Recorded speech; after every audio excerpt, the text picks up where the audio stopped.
নমস্কাৰ আপোনালোকে চাই আছে ইণ্ডিয়া টুডে এনি মই ৰাণা গগৈ ৰাজ্যত সংঘটিত হ'ল 24 ঘণ্টাত কেইবাটাও ভয়ংকৰ পথ দুৰ্ঘটনা যোৰহাটৰ ৰাষ্ট্ৰীয় ঘাইপথত এক ভয়ংকৰ পথ দুৰ্ঘটনাত মৃত্যু হৈছে কাজিৰঙাৰ দুগৰাকীকৈ ছাত্ৰৰ ইপিনে গুৱাহাটীৰ বিধায়ক আৱাসতো দেখিবলৈ পোৱা গ'ল 9 নম্বৰ গেটত সংঘটিত হ'ল কালি এক দুৰ্ঘটনা সমান্তৰালকৈ কলিয়াবৰত তীব্ৰবেগী বাহনৰ খুন্দাত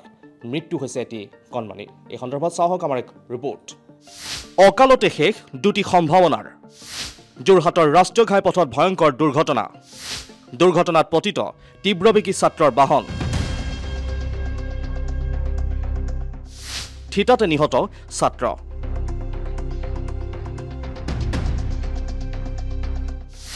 চিকিৎসালয়ত চিকিৎসাধীন দুই ছাত্ৰীৰ মৃত্যুৰ কিৰিলি যোৰহাটৰ ৰাষ্ট্ৰীয় ঘাইপথত AS03M 9975 নম্বৰৰ বাহনখনত আছিল কাজিৰঙা বিশ্ববিদ্যালয়ৰ 4 শিক্ষাৰ্থী তীব্ৰবেগত থকা বাহনখনে হঠাৎ নিয়ন্ত্ৰণ হেৰুৱাই আজান গাঁৱৰ পথৰ ডিভাইডাৰত খুন্দিয়াই দুৰ্ঘটনাত পতিত হয় দুৰ্ঘটনাটো ইমানেই ভয়ংকৰ আছিল যে চুৰমাৰ হৈ পৰে বাহনখন ফলত নিহত হয় গোৱালপাৰাৰ মোস্তাফা মুজাহিদ আৰু যোৰহাটৰ ইৰফান হুছেইন অৱশ্যে কথমপি প্ৰাণ ৰক্ষা যোৰহাটৰ খুশবু নভেল আৰু শোণিতপুৰৰ আৰিনা বড়ো সম্প্ৰতি ছাত্ৰী দুগৰাকী চিকিৎসাধীন এপিনে দিছপুৰ বিধায়ক আৱাসৰ ভিতৰতো দুৰ্ঘটনা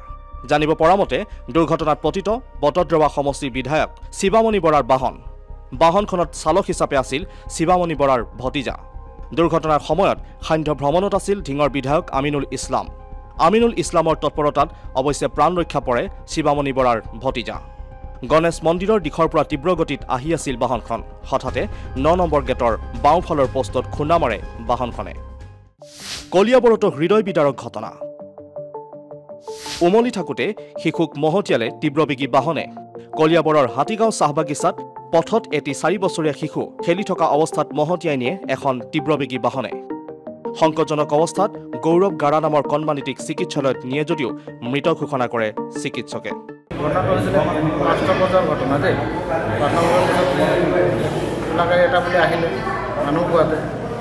পিছত এক্সিডেণ্ট পিছত আমি ঘৰৰ পৰা ওলাই গ'লোঁ ঘৰৰ পৰা যাওঁতে বাগানত লৈ গ'ল বাগানৰ হস্পিটেল লোৱাৰ পিছত দেখিছে যে গৈ পেলাই পাইছে তেতিয়া হাত নাই আৰু চাচ নাই আহিলে এম্বুলেঞ্চ লৈ পেলাই তাৰপিছতে এয়া ঘটনাটো মাথাই লৈ যাওঁ news desk report India today any